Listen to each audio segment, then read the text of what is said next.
Hi, this is Janet Nation from Keller Williams, and welcome to my channel, Janet Nation on Real Estate. And today I'm going to talk to you about short sales because I had that request, and so I love when I get requests. It gives me subject matters to talk about. And I didn't even think about short sales because we don't even hear too much about them anymore, but they still do exist. And so definitely a topic worth talking about. So let me start off with what is a short sale.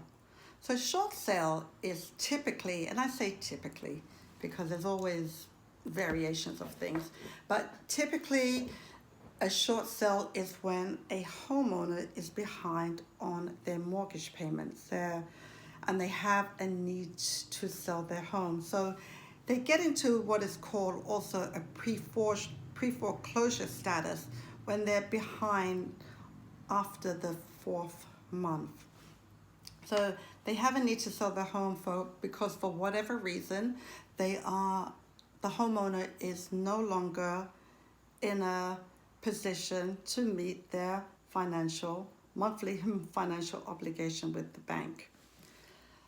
So they put their house on the market, and let's say they owe the bank $550, but today that same house can only be sold for $450.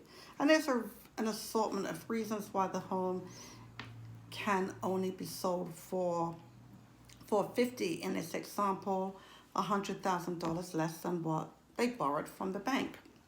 And that's another conversation. So what happens here is the house is put on the market and a buyer is found. And so the seller, with the assistance of his or her attorney, agent, or negotiator, is now going to work and talk with the bank directly to see if they will accept that deficit of $100,000. And this is based on the example that I just gave you. They owe $550. The home can only be sold for $450. And so the bank really needs a clear understanding of why that is. So they ask for all kinds of financial information, tax returns, bank statements, pay stubs, a letter of explanation. The bank will also send their own real estate agent out to do what is called a BPO, which stands for Broker Price Opinion. And all this information does take some time to be gathered and submitted to the bank for consideration. All right. So the bank, because they are going to be suffering the loss, will make a determination whether or not they want to accept that deficiency in what is owed. If not, then the homeowner could try again to put the house back on market to give the bank more what they're looking for, or sometimes they just outright go into foreclosure right after that. Sometimes too, depending on the type of loan that the homeowner has, the bank may give them, if it's a successful short sale, the bank may give them some monies to help them move. So what does that mean if you are a buyer and you're looking to buy that same type of home, short sale that I just mentioned? What does that mean to you? So really, it's mostly a waiting game to see, number one, if your offer is going to be accepted by the bank, because your offer has to be accepted twice. It has to be accepted by the homeowner, and then it also has to be accepted, most importantly, by the bank. And so, the wait period could be a few weeks, several months, even a year. There's all different scenarios and reasons why this short sale might take a while. So for the buyer, the advantage is that you may be able to get the home a little bit under market value, not much as in the past when when we had a huge problem with short sales around 2008, 9, and 10. And so you might have to wait a little while, and then there's no guarantee after you wait for all that period of time that your offer is going to be accepted. So short sales is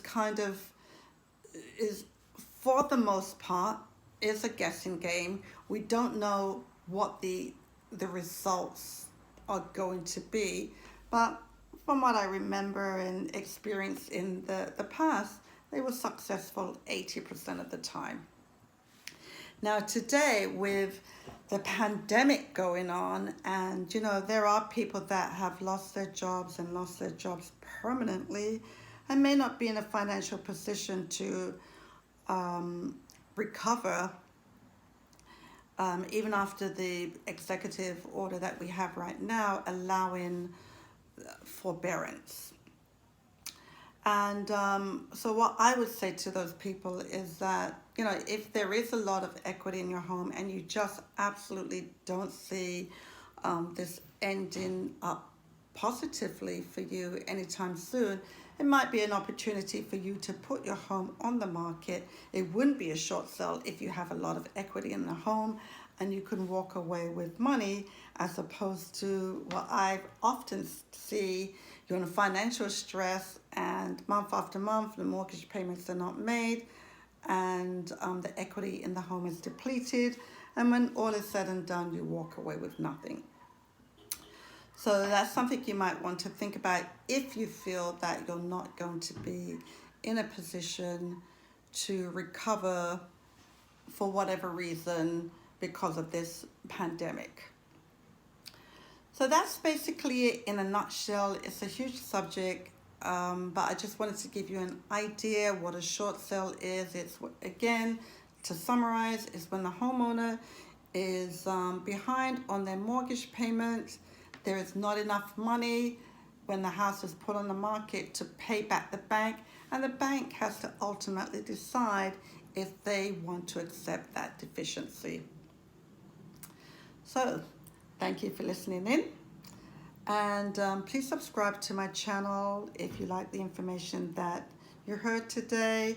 I try to give all kinds of information on residential real estate. Also, please like my channel and share with your friends, and I hope to see you again next week. Listen in. Janet Nation on Real Estate. Bye for now.